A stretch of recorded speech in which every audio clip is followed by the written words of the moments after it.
Ravens Wrap is sponsored by Bud Light, jctickets.net, Geico Insurance, Dunaway Furniture, Ocean City Golf Club, RussellStreetReport.com, Comfort Inn Gold Coast, Holiday Inn Express, BuyAToyota.com, your official site for Toyota deals. The original Green Turtle, hosted by the Blue Ox Bar and Grill. Welcome back to the original Green Turtles Ravens Wrap Show right here on Comcast Beach TV, and now this season also on TV on 47 ABC WMDT, in which we're extremely happy to be a part of joining with those folks to expand the show here on Delmarva. Also back for season number 7 on Delmarva's Rock Radio and the strongest signaled Ravens affiliate on the peninsula, 93.5 The Beach. We are coming to you from the infamous Ravens Room at the Blue Ox Bar and Grill, 127th Street and Coastal Highway in Ocean City with Ravens Roost 44. Give yourselves a hand.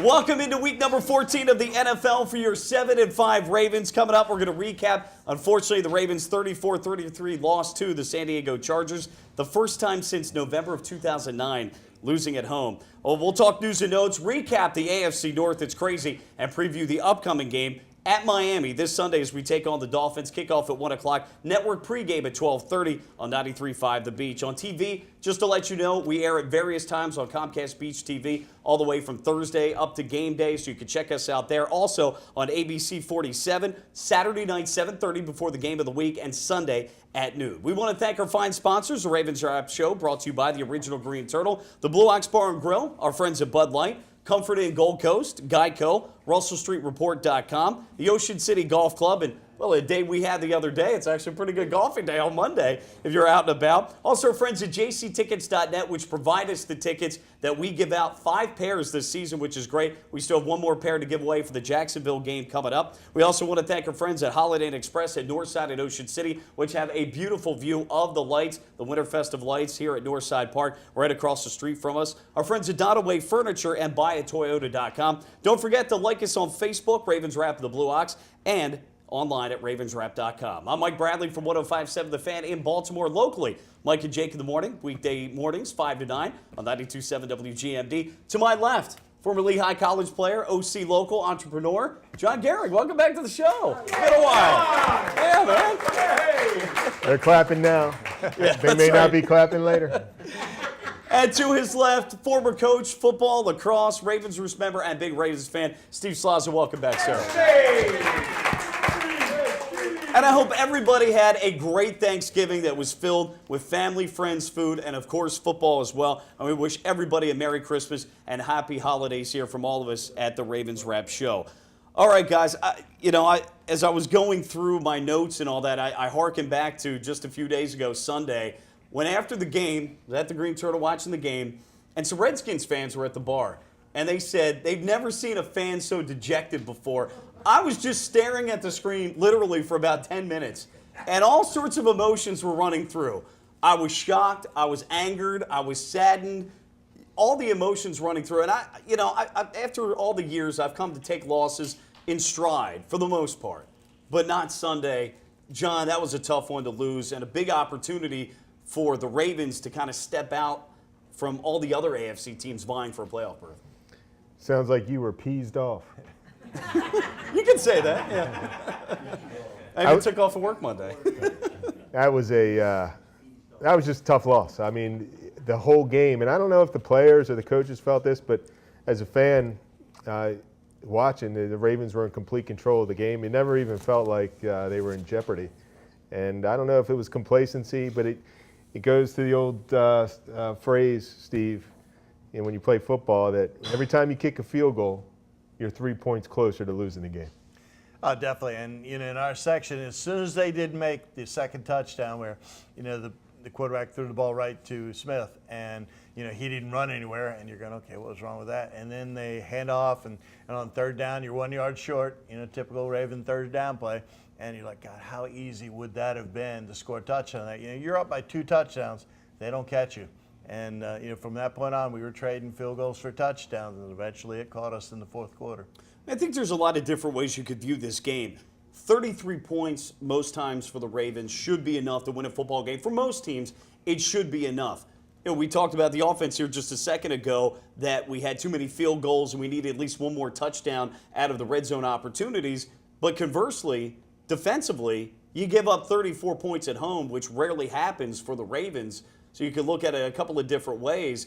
But you could also say, hey, look, coming to the game, San Diego had 4 potent weapons at wide receiver and a pretty good running back to boot. That it was a game. You could also say that, yeah, the offense had to carry the team. So, yeah, Joe, we did need one more touchdown. I'm not putting it all on him, but yeah, offense, we did need one more touchdown over a field goal. So I guess there's a lot of different viewpoints on it.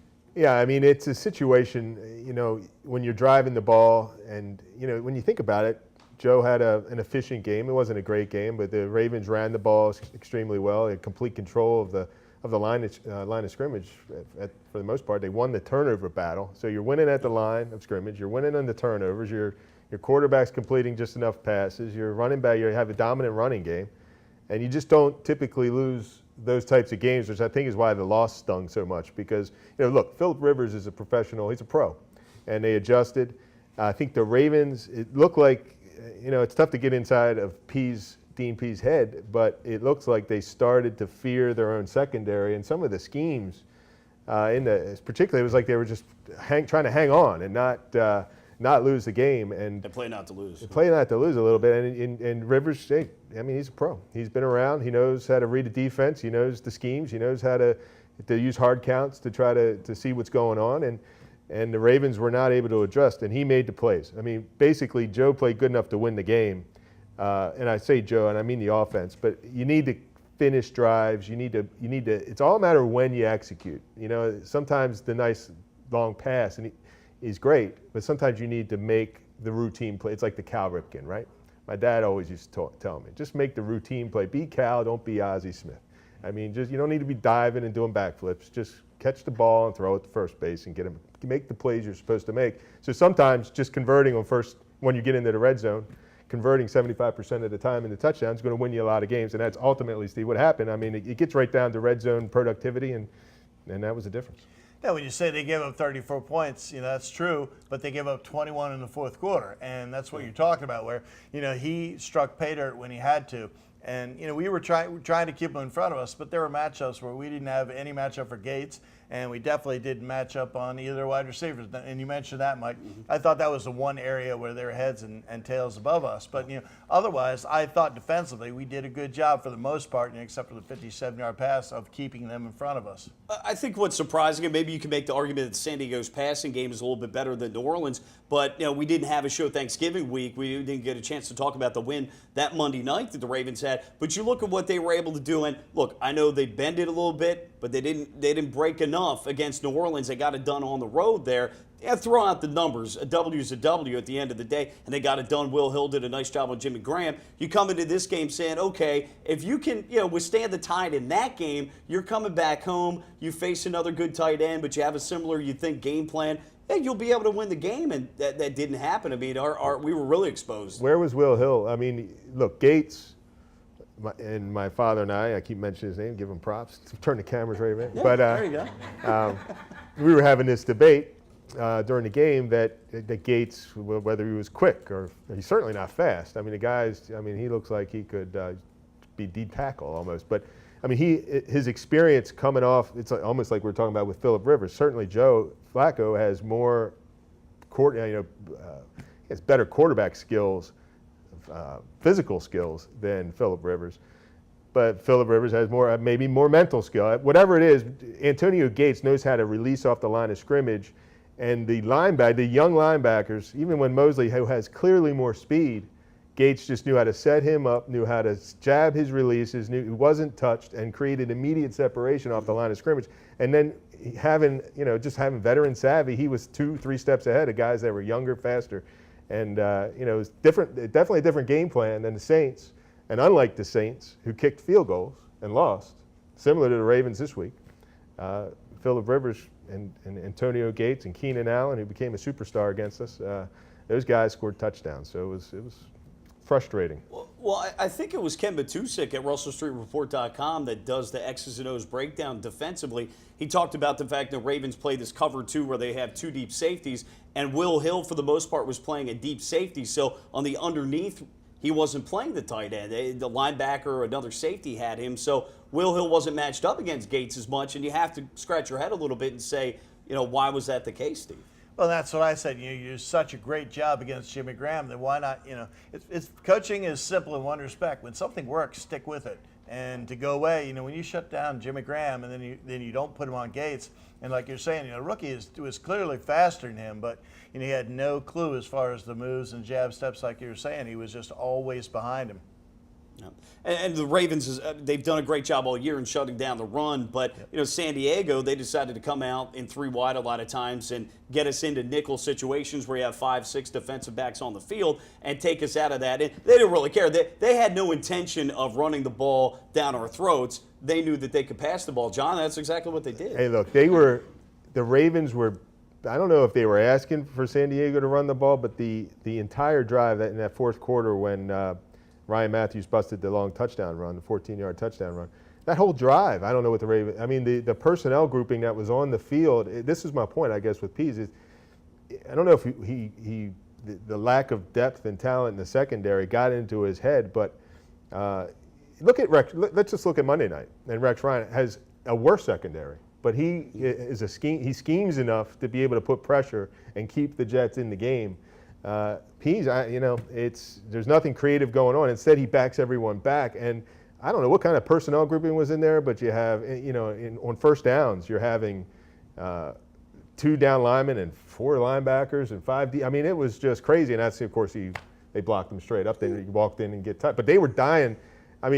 Basically, Phillip Rivers could have checked into a run play at any point during that drive and had big runs. Giants pick your poison. They're going to come out and spread you out. But typically, when you're seeing that, you're just checking into run plays all day long, and so really they were doing us favors, but they wound up doing it, and he went untouched in the end zone. Got about 30 seconds. Go ahead, Steve. Well, I think that was the thing that was most frustrating is you think when you stop the run and you're able to run, you're going to win. And that was the only time recently I've seen where the Ravens have stopped the run and been able to run, and we were not able to come up with a victory. I think the difference is not only at the wide receiver position, but you talked about at the quarterback position, Phillip Rivers, an all-pro. More of the Ravens Wrap Show to come on Comcast Beach TV, ABC 47 WNBT at 93.5 The Beach. Keep it here. We're back next.